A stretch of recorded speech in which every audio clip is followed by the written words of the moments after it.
우리 마태복음 같이 묵상합니다. 마태복음 9장 1절로 8절까지.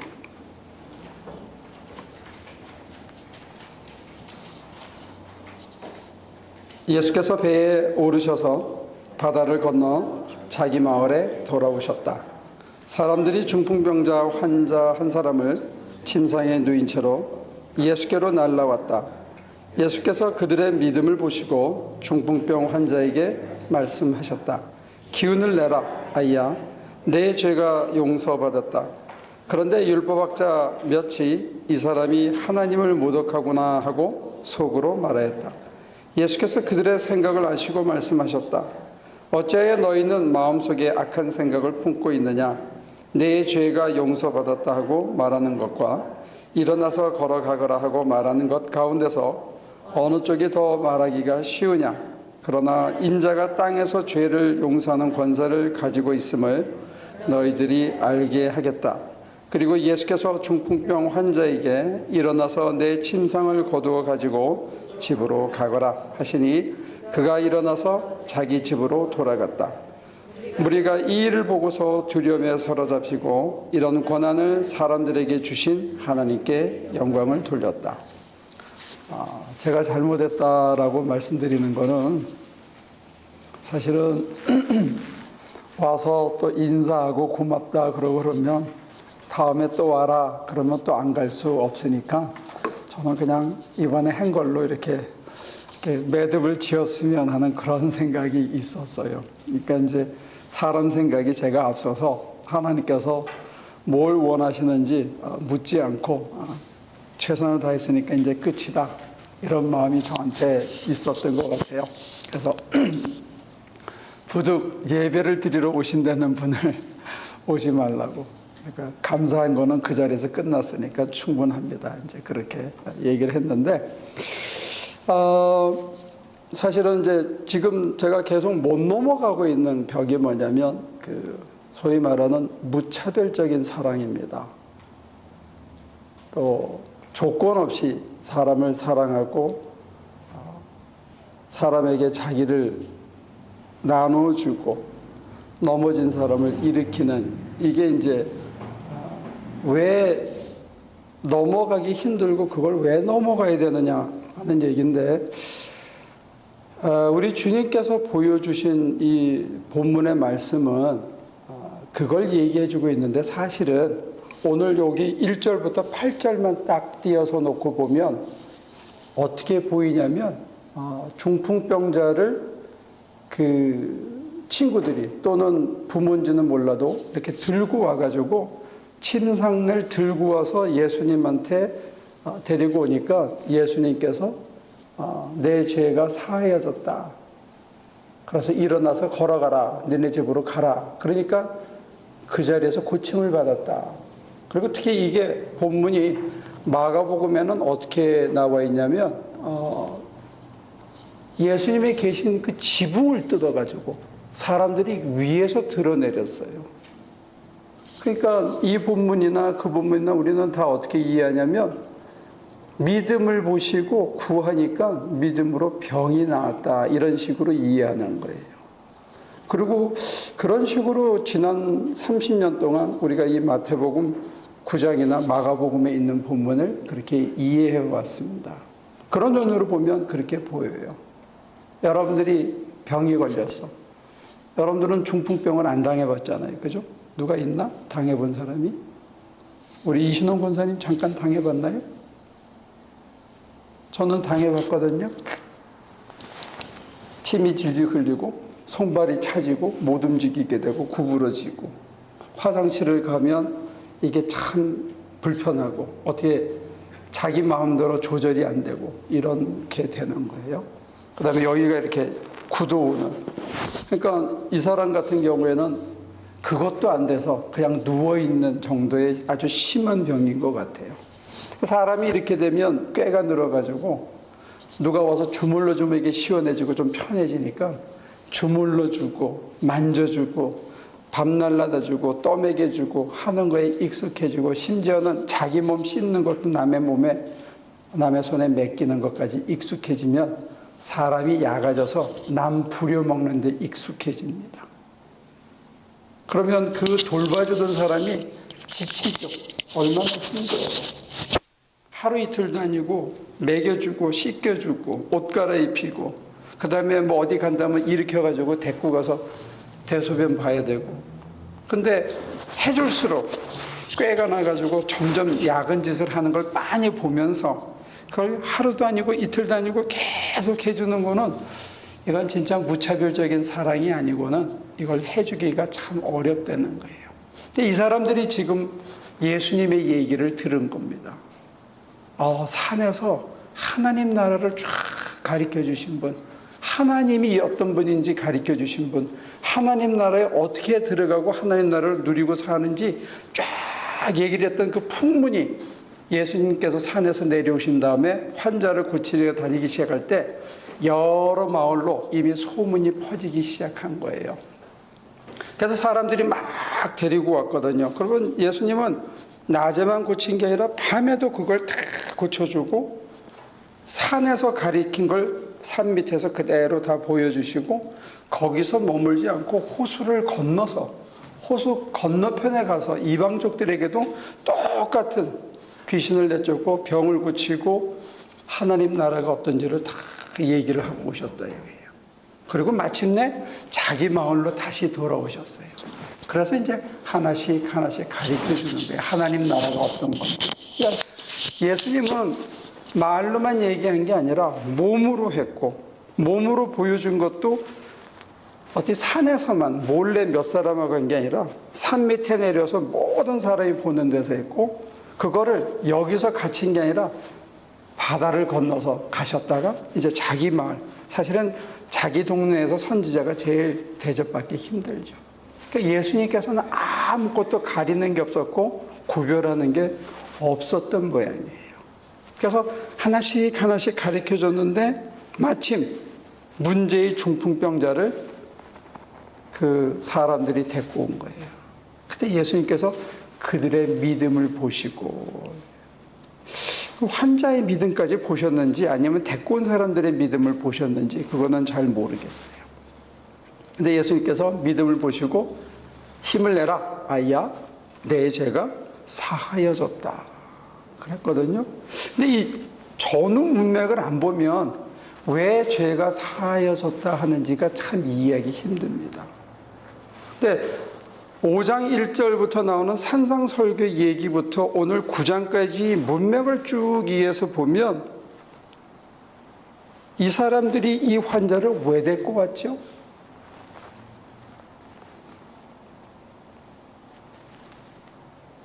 제가 쭉 앞에서 설명을 드렸는데 이 환자를 왜 데리고 왔죠?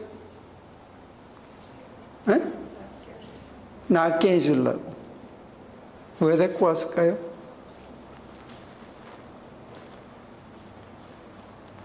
환자를 고친 소문을 듣고 왔다 그러면 낫게 해주고 싶은 그걸로 이렇게 축소될 수 있어요. 그리고 우리는 지금까지 본문을 그런 식으로 이해해 왔고요.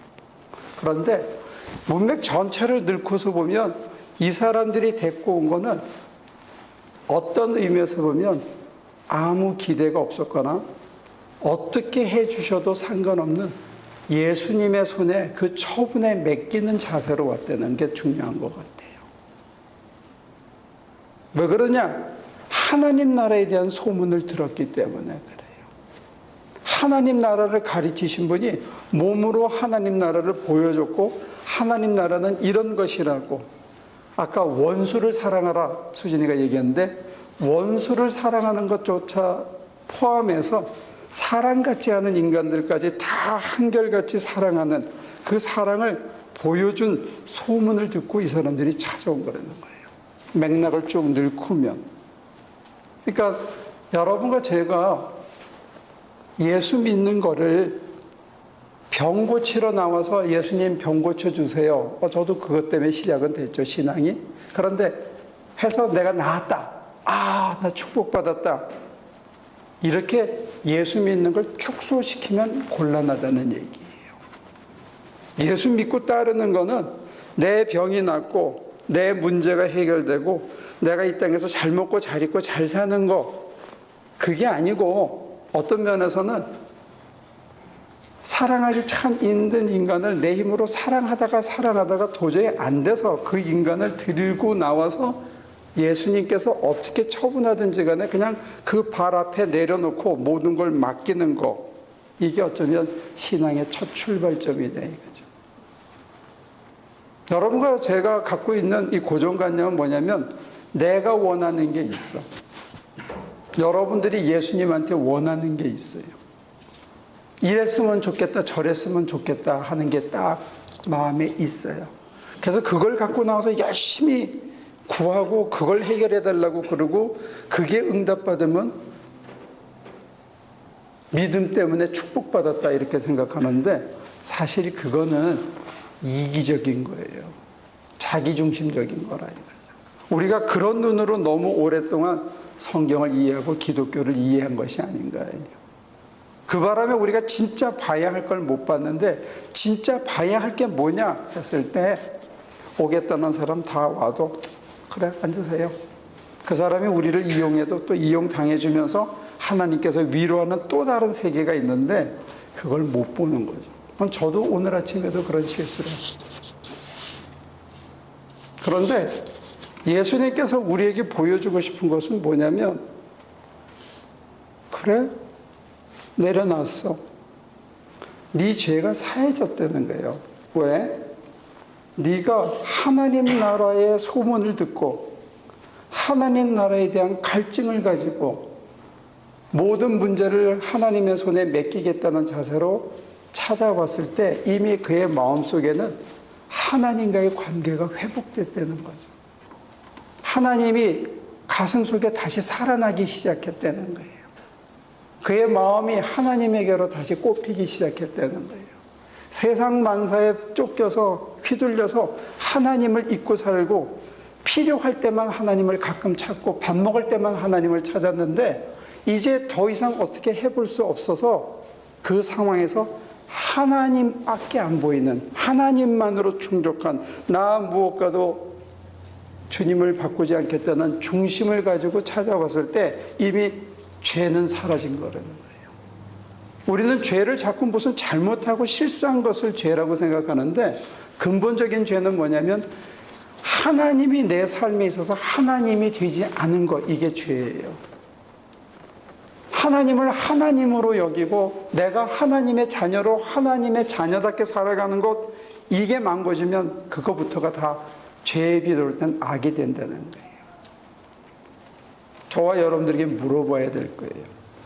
여러분들은 정말 하나님이 여러분들의 하나님이십니까? 하나님이 언제나 먼저입니까? 내 삶에 중요한 결정을 할 때 하나님께서 뭘 원하시는지 그게 먼저로 다가오네요. 그런 조건을 다 떠나서 정말로 하나님이 내게 있어서 하나님이냐 이게.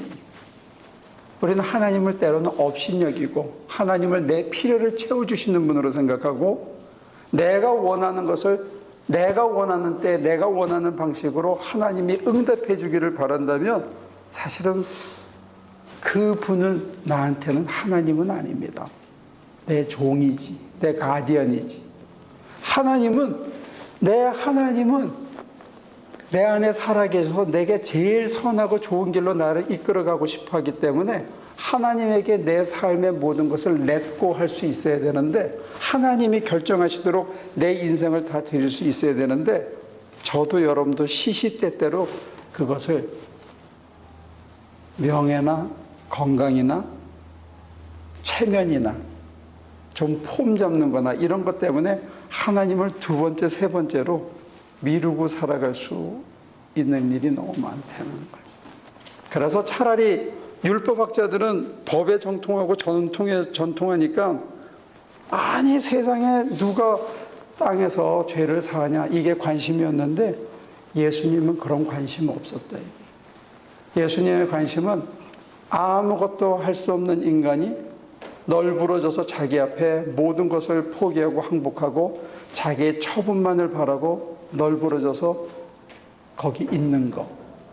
그게 예수님의 눈에는 어쩌면 제일 아름답게 보일 수 있대요. 사실은 이게 신앙인데 우리는 여기까지 잘 안 가려고 발버둥을 많이 치는 것 같아요. 지가 뭘 좀 해보려고 길을 쓰고 자기 힘으로 뭐 좀 해보려고 악을 쓰다가 더 실수를 반복하는 게 제 모습이 아닌가, 또 여러분들의 모습이 아닌가, 그런 생각을 해봐요. 어떠세요? 예수님이 우리한테 그저 중풍병이나 고쳐주고 가라, 그걸로 끝내기를 원하신다고 생각하냐고요. 그런 건 아닌 것 같아요. 예수님은 이 뒷말이 되게 재밌는데 뒤에 두 말이 더 나와요. 하나는 네 자리를 들고 집에 가라, 집으로 가라 그래요. 두 번째 말은 하나님은 제사를 원하는 게 아니라 자비를 원한다 해서 보충 설명을 뒤에서 다시 해줘요. 그 얘기 뭐냐면 하나님 나라가 예수님께서 보여주고 싶어 하셨던 거는 산 위에 머무는 것도 땅에 있는 것도 아니고 바다 건너에도 있고 자기 마을 한가운데도 있다는 거예요. 그러면 저와 여러분들이 출가를 해야만, 예수님의 12제자 중에 하나가 되어야만 하나님 나라를 누리고 살 수 있는 건 아니라는 거예요. 불교식으로 얘기하면, 또는 캐톨릭식으로 얘기하면 출가 제자가 있고 재가 제자가 있거든요. 자기 집에 살면서 예수의 길을 따르는 무리들이 있다는 거예요. 그럼 재가 제자들 삶의 한가운데에도 뭐가 있다? 하나님의 나라가 있다는 거예요. 어떻게 하면? 제사를 드리는 게 아니라 자비를 실천하면.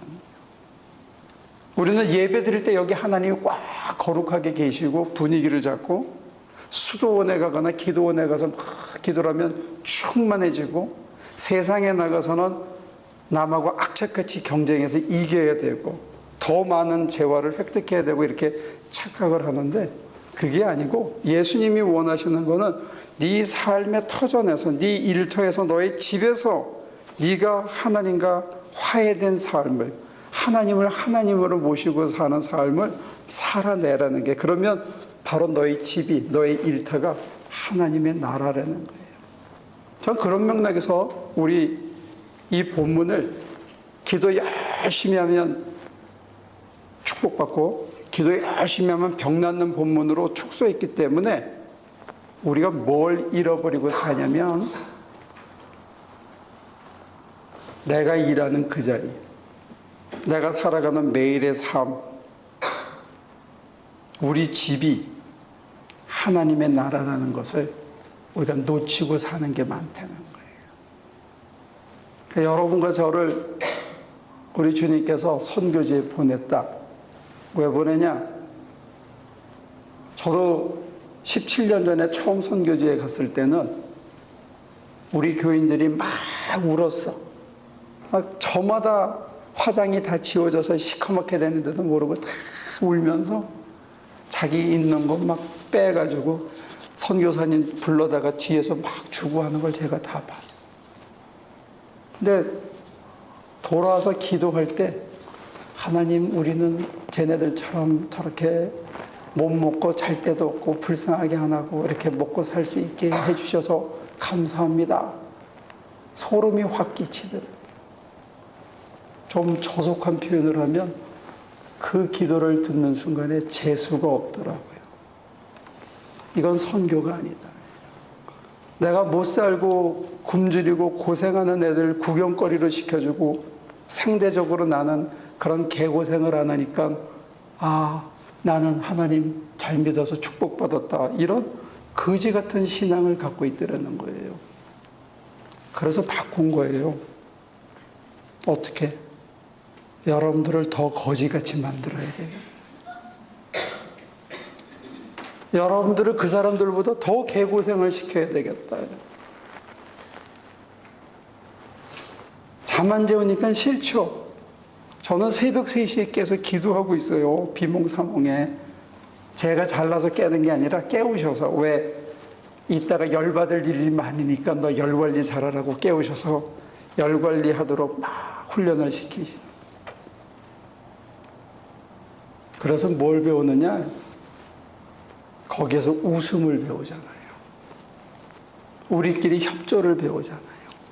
뭘 먹어도 맛있고 뭘 먹어도 감사하고 맨바닥에 자도 편안하고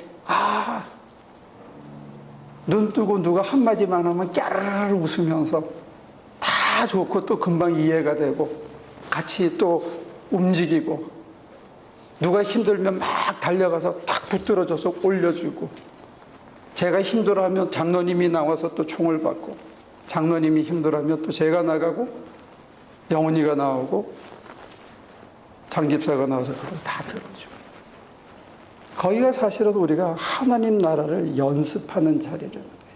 가장 개고생하고 다 이룬 다음에 다 주고 떠나는 그게 저와 여러분들의 뼈에 살에 스며들어서 배워지면 거기서 선교지 가서만이 아니라 그래서 여러분들은 싫을지 모르지만 1년에 6번 가려고 그래. 교회 전체는 12번 가려고 그래. 두 팀으로 나눠서요. 내년부터. 왜냐하면 이게 몸에 배지 않으면 남에게 되더라고요. 여러분 우리 교인들 중에 구경하시는 분들 많이 있는데 그건 자유예요. 해보고 몸에 배서 자기께 되고 그 상황에서 그 사랑이 아낌없이 다 주고 떠나오는 게 연습이 되어져서 뭘 연습해야 되느냐? 예수님께서 이 환자를 고쳐준 다음에 너 여기서 푹 쉬어라 한 게 아니라 이거예요. 너네 집으로 가라. 왜? 거기서 그 집에서 자기 삶의 자리에서 이 치유받고 화해되었던 죄를 용서받았던 그 감격을 매일 누리고 살아야 된다는 거죠. 우리도 마찬가지. 전 여러분들이 하나님 그래도 이만큼이라도 먹고 살게 해주시고 문제를 해결해 주셔서 감사합니다 하고 기도하면 소름이 돋을 것 같아요. 혹시 여러분과 제가 저 사람의 아픔을 내 아픔이 되게 해주소서 하는 기도까지 성장할 수 있다면 그 자리에서 누리는 또 다른 하나님의 세계가 있다는 거죠. 그 눈으로 세상을 봤을 때 내 잔이 차고 넘친다는 감격이 있더라는 거예요. 상대적으로 비교해서 내가 좋은 게 아니고 내 삶을 어떤 자리에 어떻게 이끌어 가시고 어디다가 나를 던지더라도 하나님으로 인해서 내가 충만하고 나 무엇과도 예수를 바꾸지 않고 하나님 한 분으로 내 잔이 차고 넘친다는 감격의 자리가 바로 이 땅에 내가 어떤 때는 참 들어가기 싫어하는 내 집 한 구석에 바로 하나님의 나라가 있고 내가 나가서 일할 때 정말 지겨운 때로는 부딪힐 수밖에 없는 그 일터 속에 하나님으로 가득 찬 은총의 자리가 있고 좋다. 내가 눈을 돌려서 이게 선교지다 생각하면 옆 사람을 도울 수밖에 없는 힘들어도 다시 벌떡 일어날 수밖에 없는 그리고 뭘 줘도 그냥 감사하게 먹고 잠깐 졸고 나면 다시 새 힘을 얻어서 다시 최선을 다하고 혼신을 다하는 그런 삶을 살 수밖에 없다는 거예요. 우리들이 오해하고 있는 이 얘기 하나만 하고 마치려고 합니다. 캐톨릭 수녀들은요 거의 대부분 대학원까지 공부합니다. 근데 졸업하고 나면 수녀 서원을 하고 나면 무슨 일을 시키냐면요. 제가 케이스 2개만 얘기할게요. 한 분은 공장에 가게, 공장. 소위 말하는 우리가 비하에서 부르는 공순이라고 하시는 분들이 있잖아요. 그분들이랑 똑같이 생활하는 거예요. 똑같이 일하고 똑같이 임금 받고 그 임금 받은 걸 다 자기 수년으로 보내고 그리고 그걸 잘 하고 나면 그 다음에 파출부로 보내요.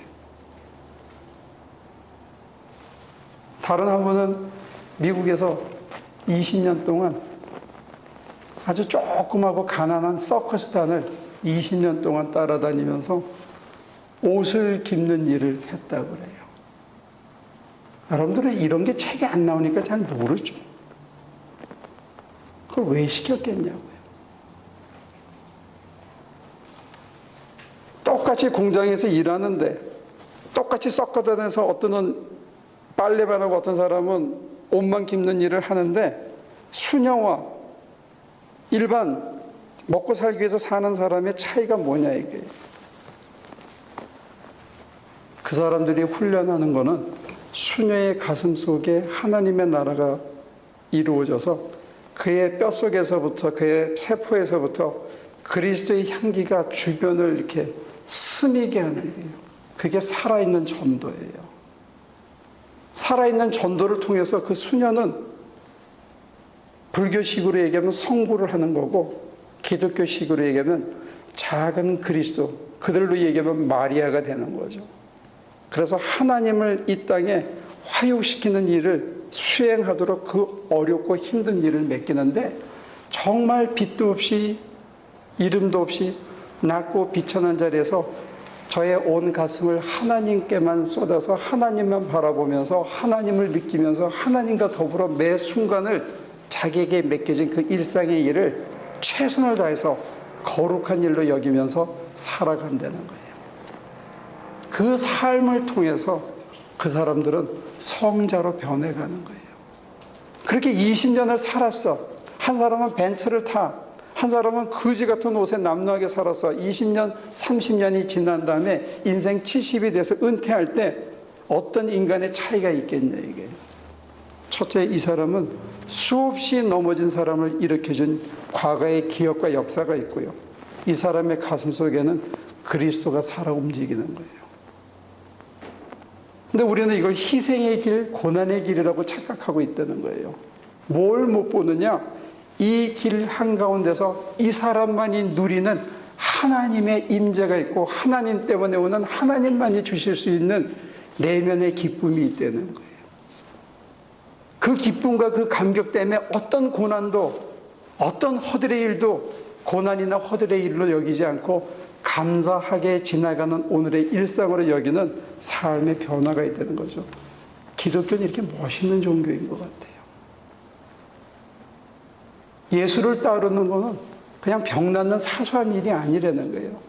내가 하나님이 내 안에 가득 차기 때문에 내가 무슨 일을 하든지 그 일이 거룩하게 여겨지고 그 서비스가, 그들을 위한 서비스가 하나님께 드리는 서비스하고 이어진다는 거죠. 그래서 매일의 순간이 신령과 진정으로 드리는 제사가 되고 예배가 되기 때문에 저와 여러분들의 품성이 언젠가는 조금씩 내가 예배드리는 분의 품성을 회복하고 그분의 형상을 회복하고 진정한 의미의 구원함을 이뤄가는 것, 이게 그리스도의 길이다. 저는 이 축복이 저에게도 여러분들에게도 가득 넘쳐나시기를 간절히 기원합니다. 기도하겠습니다.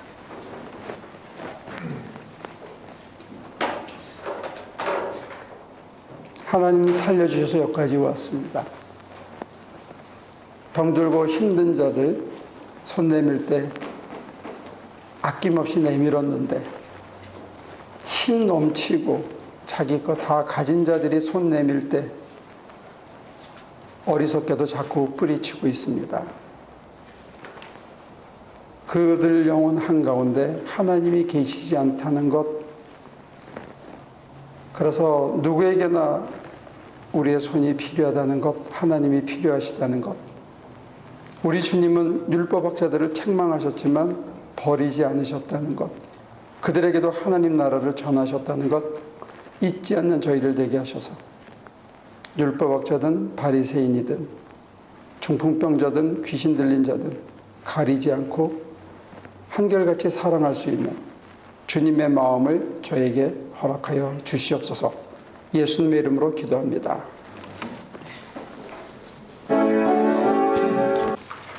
이제는 우리 주 예수 그리스도의 은혜와 아버지 하나님의 크신 사랑과 성령의 힘주심이 매일 매 순간 언제 어디서나 우리의 삶 속에서 하나님의 나라를 누리고 살게 될 우리 하나교회 성도들과 또 이들이 전해서 복음의 기쁜 소식이 전해지는 그 모든 곳에 지금부터 영원까지 함께 하시기를 예수 그리스도 이름으로 축원하옵나이다.